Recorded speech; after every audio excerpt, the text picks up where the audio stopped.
Il est 19h30 dans le plateau de Bonferré Télévision. Monsieur, Dama, bonsoir et bienvenue. Nous allons parler de la sécurité dans cette édition. Hier, un convoi d'orpailleurs a été victime d'une embuscade de la région d'Agadez. On déplore des blessés et pertes en vies humaines dans les rangs de militaires qui assuraient la sécurité du convoi. Les détails avec Balima Brema. Pour l'instant, aucun bilan officiel n'a été annoncé, mais plusieurs sources parlent d'au moins 5 morts, des blessés, mais aussi des portés disparus dans les rangs des forces de défense et de sécurité qui escortaient un convoi entre les sites orifères et la ville d'Arlit. Aucun civil n'a été touché par les assaillants. Selon des sources, il s'agit d'une embuscade tendue par des hommes lourdement armés dont leurs identités ne sont pas encore connues. Cette embuscade est la seconde opération spectaculaire menée contre un convoi des orpailleurs.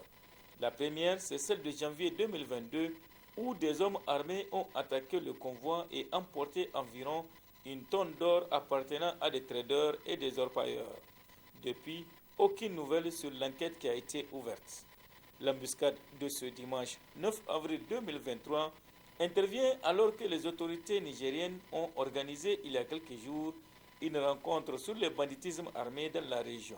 Le ministre de la Défense et son homologue de l'Intérieur étaient à Agadez pour rencontrer les responsables des communautés afin de trouver une solution au banditisme qui gangrène la région depuis quelques années. À cette question de banditisme s'ajoute celle de la migration. Selon les chiffres, ils sont plus de 5000 ressortissants de l'Afrique de l'Ouest et d'autres régions africaines à se retrouver à Assamaka, des migrants expulsés d'Algérie. La région d'Agadez, considérée par les défenseurs des droits des migrants comme la frontière entre l'Europe et l'Afrique, reçoit tous les migrants expulsés d'Algérie. Le Fonds des Nations Unies pour l'enfance, UNICEF, a appelé les pays du Sahel à placer la nutrition infantile au premier rang des priorités nationales après la publication vendredi dernier des rapports sur la malnutrition. Selon l'Institut onusien, ce sont 970 000 enfants qui vont souffrir de la malnutrition au cours de cette année au Burkina Faso, au Mali et au Niger, dont près de la moitié au Niger. Retrouvons Balima Brema pour d'autres précisions. Environ 430 000 enfants nigériens de moins de 5 ans sont exposés cette année à une malnutrition aiguë sévère, ce qui représente près de la moitié des enfants situés au Burkina Faso, au Mali et dans notre pays qui souffriront de cette situation selon le Fonds des Nations Unies pour l'enfance UNICEF. Dans un rapport publié ce vendredi, l'institution onusienne estime que ce sont environ 970 000 enfants qui sont concernés dans les trois pays. L'UNICEF pointe du doigt l'insécurité au Sahel. Pour le cas du Niger, l'UNICEF estime que par rapport à l'année dernière, c'est moins de 60 000 enfants de moins. Une amélioration obtenue grâce à l'effort du gouvernement et de ses partenaires. Au Mali, en revanche, la malnutrition aiguë sévère devrait augmenter de 18,4% et affecter 367 000 enfants. Dans les trois pays, au-delà de l'insécurité, d'autres catastrophes naturelles en lien avec le changement climatique aggravent durement la situation alimentaire. Les inondations, les sécheresses extrêmes affectent les productions agricoles dans la plupart des pays sahéliens. Au Niger, la malnutrition a toujours été un problème de santé publique.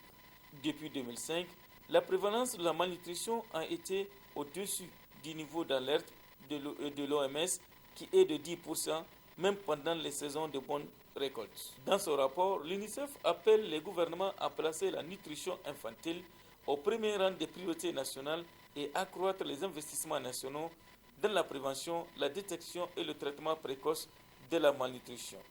La publication de ces données sur la malnutrition intervient alors que le Niger et ses partenaires sont à la recherche de ressources pour faire face à l'afflux de réfugiés retournés et déplacés internes suite à l'insécurité qui sévit dans les régions de Difa, Maradi, Tawa et Tillabéri. Autre aspect de ce journal, l'Union nationale des enseignants contractuels du Niger, UNEX-Niger, observe une grève de 10 jours à compter de ce lundi 10 avril 2023. Elle exige la satisfaction de leurs revendications.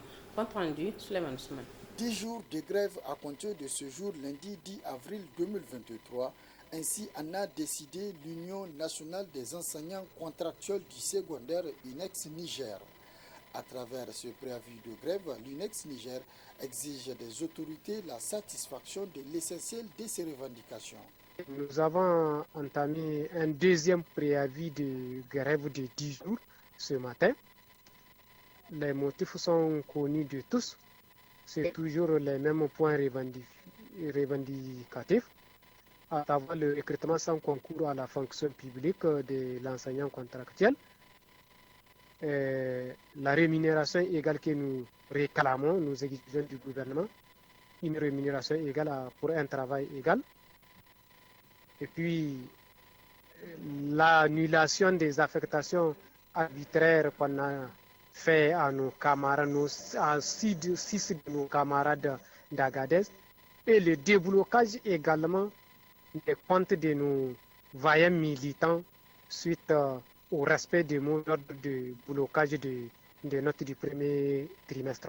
L'UNEX Niger interpelle par ailleurs les autorités éducatives sur l'intimidation de ces militants.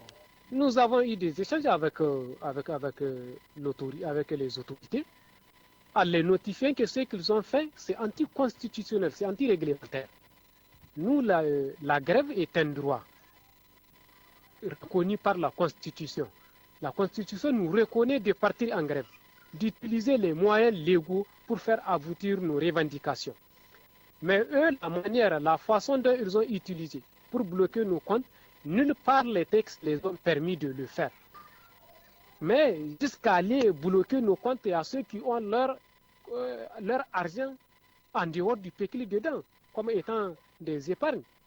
Donc tout ça là, ils n'ont pas pensé à ça parce qu'ils ont le pouvoir, ils sont plus forts que nous. Donc ils ont pris une décision unilatéralement pour bloquer ces comptes.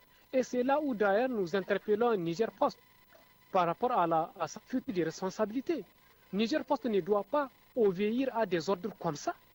À travers cette énième grève, l'Union nationale des enseignants contractuels du secondaire, UNEX Niger, exige du gouvernement des meilleures conditions de vie et de travail et décide toujours de maintenir le blocage des notes de composition du premier trimestre, et cela jusqu'à satisfaction totale de ses revendications. Dans quelques heures, Inch'Allah, la Oumma islamique débutera la troisième décade du mois béni de Ramadan. Cette troisième décade est dite période de l'affranchissement du feu. Quels sont les bienfaits à rechercher dans cette troisième décade? Réponse dans ce reportage de Samira Issamega.